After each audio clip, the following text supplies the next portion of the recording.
The cathedral's stone walls held secrets older than the foundations themselves. In the dim candlelight, Brother Marcus traced his weathered fingers across the ancient manuscript, its parchment yellowed with centuries of whispered truths.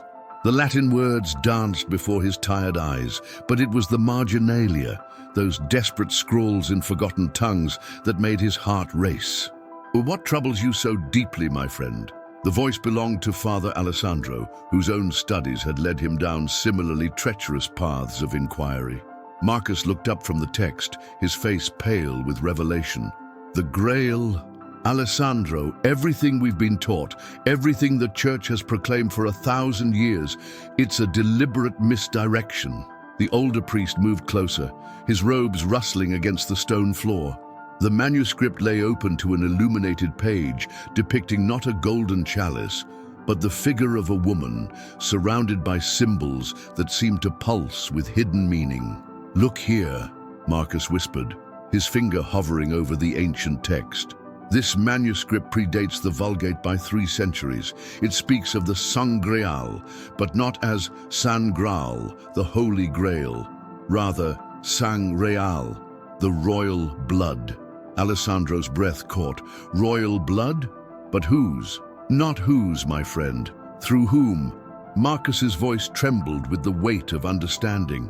The bloodline of Christ himself, carried forward not through any object, but through the woman who bore his child. The candle flames seemed to flicker in response to his words, casting dancing shadows across the walls, where centuries of monks had prayed in ignorance of this truth. The manuscript spoke of Mary Magdalene, not as the repentant prostitute of later church doctrine, but as the beloved disciple, the wife of Jesus, the guardian of a secret that could shatter the very foundations of Christendom.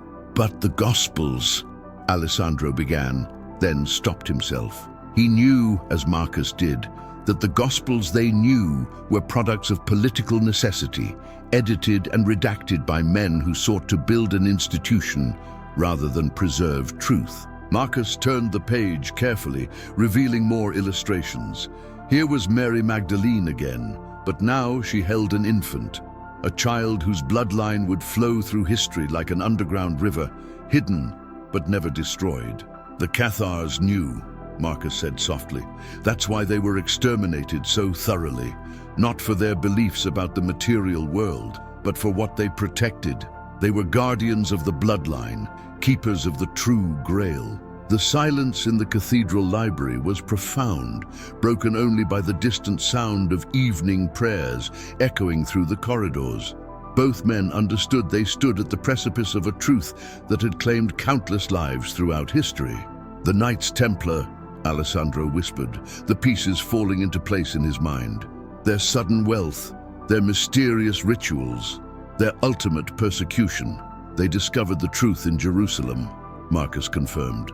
Beneath the Temple Mount, they found not gold or silver, but documents, proof of the marriage, records of the bloodline's continuation. The Church couldn't allow such evidence to surface. The manuscript revealed more as they studied it through the night. It spoke of a network of protectors stretching across medieval Europe, noble families, mystics and scholars who had dedicated their lives to safeguarding not an object, but a truth. The Holy Grail had never been a cup at all, but a metaphor so profound that only those initiated into the deepest mysteries could comprehend its meaning. "She was the vessel," Marcus said, his voice barely above a whisper. "Mary Magdalene was the Grail itself, the living chalice that held the blood of Christ, not through death, but through life, through birth, through love." And Dean, if you enjoy these kinds of stories, make sure to like this video, subscribe to our channel, and turn on the notification bell so you never miss any of our content. And tell us in the comments where you are watching from. We would love to know. As dawn approached, the two priests continued their study, uncovering layer after layer of hidden meaning. The manuscript spoke of Mary's journey to southern France after the crucifixion, carrying within her womb the ultimate secret of Christianity. It told of how she established the first true Christian communities there, not based on the worship of death and sacrifice, but on the celebration of life and divine union. The Black Madonnas, Alessandro said suddenly, understanding flooding his features. Throughout France, Spain, the hidden shrines to the dark-skinned mother, they're not depicting the Virgin Mary at all. They're honoring the Magdalene, Marcus confirmed. The true mother of the church, the woman whose bloodline carries the genetic memory of divinity itself. The manuscript's final pages revealed the most startling truth of all. The bloodline had not died out in antiquity, as the church had hoped. Instead, it had woven itself into the fabric of European nobility, protected by secret societies and mystical orders that understood their sacred duty. From the Merovingian kings to the houses of Habsburg and Plantard, the blood of Christ flowed through history's most powerful families. But why hide this truth? Alessandro asked, though he already knew the answer. Marcus closed the manuscript carefully, his hands trembling with the weight of revelation. Because it changes everything. If Christ was married, if he had children, if his bloodline continues today, then the church's claims of exclusive divine authority crumble. The priesthood, the papal succession, the entire hierarchy becomes unnecessary. Every person becomes a potential vessel for the divine. Outside the cathedral walls, the morning sun cast new light through the stained glass windows. The same windows that for centuries had told the story of Christ's sacrifice now seemed to whisper of a different tale, one of love transcendent, of life eternal, of a woman whose courage in bearing and protecting the future of humanity had been deliberately erased from history.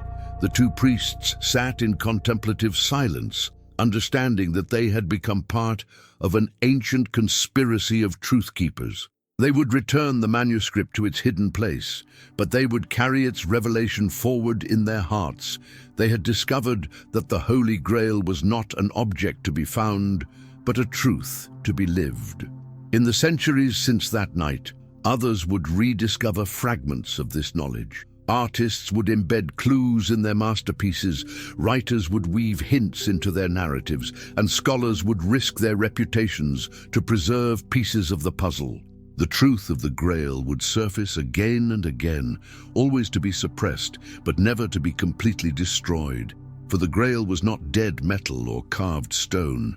It was living blood, flowing through the veins of those who carried forward the legacy of divine love made manifest in human form. The cup that caught Christ's blood was not held by Joseph of Arimathea at the cross. It was Mary Magdalene herself, the sacred feminine vessel who transformed death into life, ending into beginning. The greatest secret of Christianity was not that God had become man, but that through the union of Christ and Magdalene, divinity had chosen to perpetuate itself through the most human act of all, the creation of new life through love. And somewhere in the world today, that bloodline continues, carrying within itself the genetic echo of a love so profound it changed the course of human history.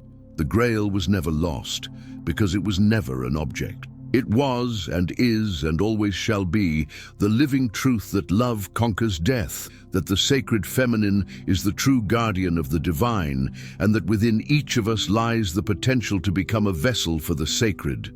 The cup was not of blood, the cup was of life itself. And if you like this story, you will definitely love the next one that's appearing on your screen. Don't forget to subscribe to our channel, leave your like, and activate the notifications. See you in the next one, The End.